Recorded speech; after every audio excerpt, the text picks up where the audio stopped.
Hello' বন্ধু, current আছামলৈ স্বাগতম। আজি আপোনালোকক ক'ব বিচাৰিছোঁ যে সাঁচি গছৰ ডালবিলাক কিয় কাটিব লাগে। হেল্ল' বন্ধু, প্ৰধানকৈ দুটা কাৰণত সাঁচি গছৰ ডালবিলাক কাটিব লাগে। প্ৰথম কথা হ'ল, আমি সাঁচি গছবিলাক তৰপে ৰুম। মানে একচাম সাঁচি গছ যেতিয়া ওখ হৈ যায়, তেতিয়া আমি তাৰ মাজে মাজে আকৌ সাঁচি পুলি লগাই দিওঁ।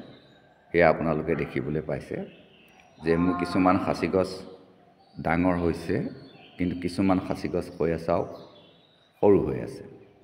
এই সৰু সৰু পুলিবিলাক, এই যে দেখিছে সৰু সৰু পুলিবিলাক ওখ হ'বৰ কাৰণে আমি ওখ পুলিবিলাক যদি চাফা কৰি দিওঁ, চাওক ওখ পুলিবিলাক যদি আমি চাফ চিকুণ কৰি দিওঁ, তেতিয়া তলৰ পুলিখিনিয়ে ৰ'দ বতাহ পাব আৰু লহপহকৈ বাঢ়ি যাব। সেইটো এটা প্ৰধান কাৰণ। আৰু ২ নম্বৰ কাৰণটো হৈছে যে এতিয়া সাঁচি গছে কোনো আহাৰ গ্ৰহণ নকৰে।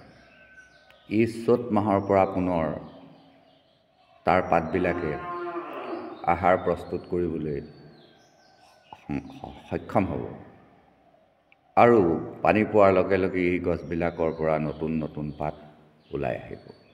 আৰু সেই নতুন পাতবিলাক সাধাৰণতে যিটো পলুৱে খায়, পাতবিলাক খায়, সিহঁতি খাই বেয়া পাব, কাৰণ কুমলীয়া পাত সিহঁতৰ প্ৰিয় নহয়, মিঠা নহয়।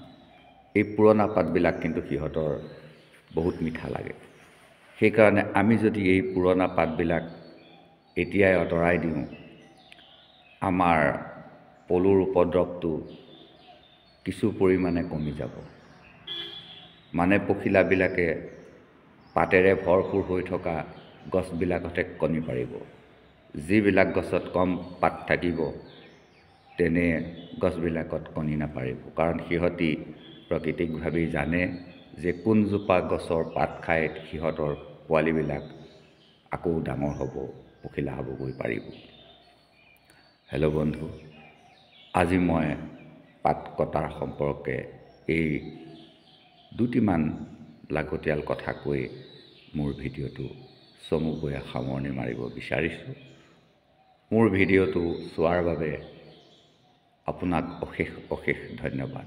যদি এতিয়াও আপুনি মোৰ ভিডিঅ' চাই আছে, এটা লাইক কৰক, কমেণ্ট কৰক, উৎসাহিত কৰক। ধন্যবাদ।